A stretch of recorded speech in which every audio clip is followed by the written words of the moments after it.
प्यारे बच्चों, welcome to my YouTube channel. तो चलिए चलते हैं आज के टॉपिक पे। आज हम करेंगे class 12 chapter first relation and function की केस स्टडी। तो केस स्टडी 2 तो मैं करा चुकी हूँ प्रीवियस वीडियो में। आज हम करेंगे case study number 3। An organisation conducted a bike race under 2 different categories. तो एक बाइक रेस हो रही है 2 कैटेगरीज में, बॉयज़ एंड गर्ल। एक कैटेगरीज में बॉयज़ है और एक कैटेगरी में गर्ल्स है। There are 28 participant in all. Total मिला के 28 पार्टिसिपेट है। अमंग ऑल ऑफ दैम, उनमें से finally 3 from category first and 2 from category 2 were selected for the final race. यानी जब रेस हो रही है तो उसमें 2 कैटेगरी है बॉयज़ एंड गर्ल्स की। टोटल मिला के 28 जो है वो पार्टिसिपेंट है। अब जब फाइनल रेस होगी उसमें कैटेगरी फर्स्ट में से 3 लिए गए हैं और कैटेगरी 2 में से 2 कंडक्टेड लिए गए हैं। ठीक है, फाइनल रेस के लिए Ravi from 2 set B and G. Ravi 2 set बनाता है बी और G with these participant from his college project. तो रवि क्या करता है, 2 सेट बनाता है बी और जी, कैटेगरी फर्स्ट और कैटेगरी सेकेंड से। अब कैटेगरी फर्स्ट में क्या आते हैं, 3 पार्टिसिपेंट है और कैटेगरी सेकेंड में 2 पार्टिसिपेंट हैं। ठीक है, तो ये सेट दे रखे हमें B1 B2 B3। पहली कैटेगरी में वैसे भी लिखा होता बॉयज़ से, तो यहाँ पर बी सेट में 3 बॉयज़ हैं, B1 B2 B3 and G में G1 एंड G2 2 गर्ल्स है। Where B represent the set of boys selected and G the set of girls who were selected for final race के लिए। तो ये final race के लिए जो boys select किए गए हैं 3, उनसे सेट बी बनाया गया है और जो 2 गर्ल्स सेलेक्ट की गई है उनसे सेट जी बनाया गया है। इन पर बेस्ड क्वेश्चन है, अब हमें इनके आंसर देना है। तो क्वेश्चन नंबर फर्स्ट है, how many relation are possible from B to G. हमें बतानी कितनी रिलेशन जो हैं वो बी से जी में पॉसिबल है। तो हम इसे कैसे करेंगे, क्या करना है हमें, देखो 2 सेट बनाए गए हैं, क्वेश्चन में बोला है बी जो सेट है उसमें B1 B2 and B3 3 boys हमें दिए हुए हैं एंड जो जी है उसमें 2 गर्ल्स हैं G1 एंड G2। तो फर्स्ट क्वेश्चन में बच्चों आपसे पूछा है नंबर ऑफ रिलेशन की 2 सेट हमें दिए हुए हैं, तो B से G में कितनी रिलेशन बनाई जा सकती है। नंबर ऑफ रिलेशन का फॉर्मूला होता है 2 की पावर mn। ठीक है, तो 2 की पावर n यानी 2। m जो होता है वो मैं पहले सेट को रिप्रेजेंट कर रहे होते हैं, n जो होता है वो दूसरे सेट के एलिमेंट को रिप्रेजेंट करते हैं। टोटल कितने हैं, तो यहाँ पर m पहले सेट में कितने एलिमेंट है, टोटल 3, और n जो है वो दूसरे सेट में टोटल एलिमेंट 2 है। तो 2 की पावर कितना हो गया, 6। आंसर हमारा कितना हो जाएगा, 64। अब हम नेक्स्ट क्वेश्चन करते हैं। क्वेश्चन नंबर सेकेंड अगर देखें तो क्वेश्चन नंबर सेकेंड में है among all these possible relation. अब जितनी भी पॉसिबल रिलेशंस हमारी है कितनी, 64 from B to G, how many function can be formed from B to G. अब उन रिलेशन में से फंक्शन कितने होंगे। क्वेश्चन क्या कह रहा है कि ये जो रिलेशंस बनी है 64 उसमें से फंक्शन कितने होंगे। तो जो नंबर ऑफ फंक्शन का जो फॉर्मूला होता है, नंबर ऑफ फंक्शन का वो फॉर्मूला होता है n की पावर m। तो n की पावर m अभी मैंने आपको बताया n जो है वो बाद वाले सेट के लिए, g के लिए यानी 2 की पावर कितना हो जाएगा, आंसर हमारा 3। तो यानी कि हमारा आंसर हो गया 8। तो ये हमारे सेकेंड क्वेश्चन का क्या हो गया, आंसर। अब हमारा जो इस केस स्टडी का क्वेश्चन नंबर 3 है, हाँ, रिलेशन अब बी से बी में डिफाइन है, यानी सेट जी का कोई काम नहीं है, रिलेशन बी से बी में डिफाइन है। और रिलेशन हमारी है x, y ordered pair, x and y are student of same sex, check whether r is an equivalence relation. यानी कि हमें एक रिलेशन हमें दी हुई है वो बी से बी में डिफाइन है, आपको चेक करना है क्या वो इक्विवेलेंस रिलेशन है। तो जो हमारा क्वेश्चन नंबर 3 है, रिलेशन गिवन है बी से बी में, जी को आप भूल जाओ, जी का कोई रोल नहीं है, बी से बी में रिलेशन है। और रिलेशन हमारी क्या है, x, y such that x and y are student of same sex.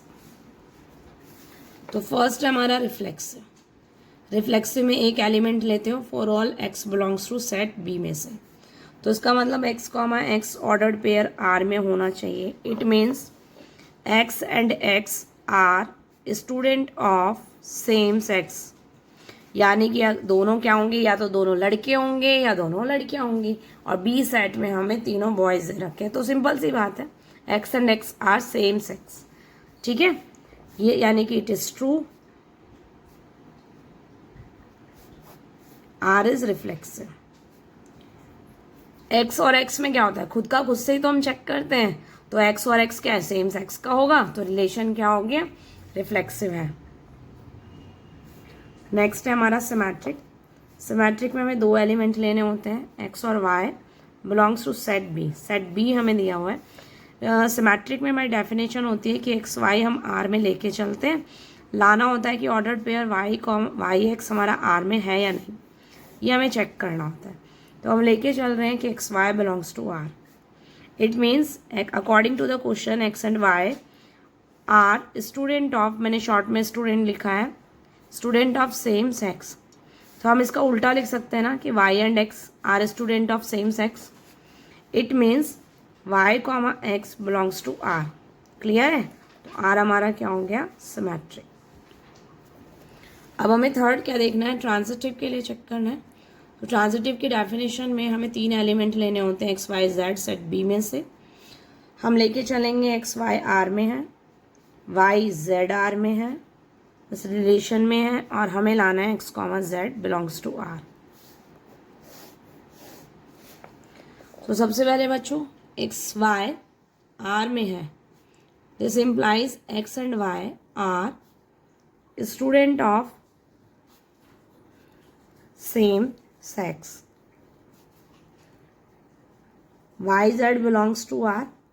It means Y and Z are student of same as it is, जो स्टेटमेंट है वो as it is। अब देखो x और y अगर दोनों लड़के हुए तो y z भी दोनों लड़के हैं, x और y अगर दोनों लड़के हैं तो y z भी दोनों लड़के हैं, तो x और z भी क्या होगा, this implies x and z are student of same sex.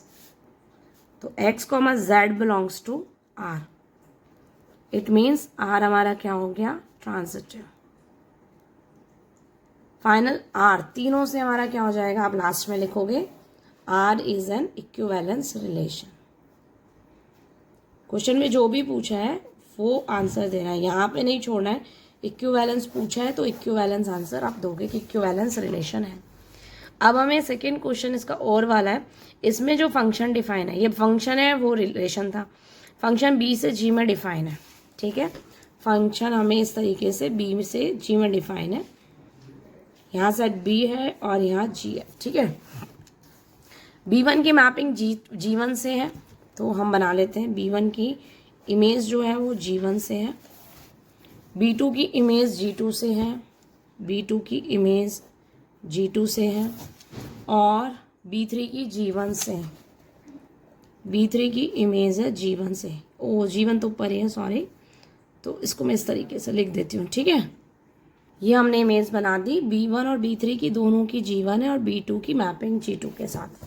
अब हमसे क्वेश्चन कह रहा है कि फंक्शन बाइजेक्टिव है, चेक करना है और जस्टिफाई करना है अपने आंसर को।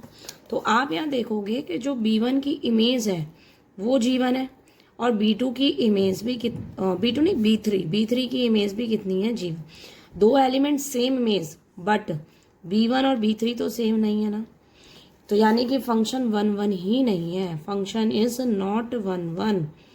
और अगर फंक्शन 1 1 नहीं है तो फिर फंक्शन इज नॉट बाइजेक्टिव, तो फंक्शन बाइजेक्टिव भी नहीं होगा। 1 1 में क्या होता है, हर एलिमेंट की डिस्टिंक्ट इमेज होनी चाहिए। B1 और B3 की सेम इमेज है, पर ये दोनों एलिमेंट सेम थोड़ी ना होंगे, यानी कि फंक्शन 1 1 नहीं है। तो फंक्शन अगर 1 1 ही नहीं है तो आप सीधा लिख दो कि फंक्शन बाइजेक्टिव नहीं है। तो ये थी हमारी केस स्टडी नंबर 3। ठीक है बच्चों, आज की वीडियो में इतना ही। थैंक यू सो मच बच्चों, पढ़ते रहो बढ़ते रहो।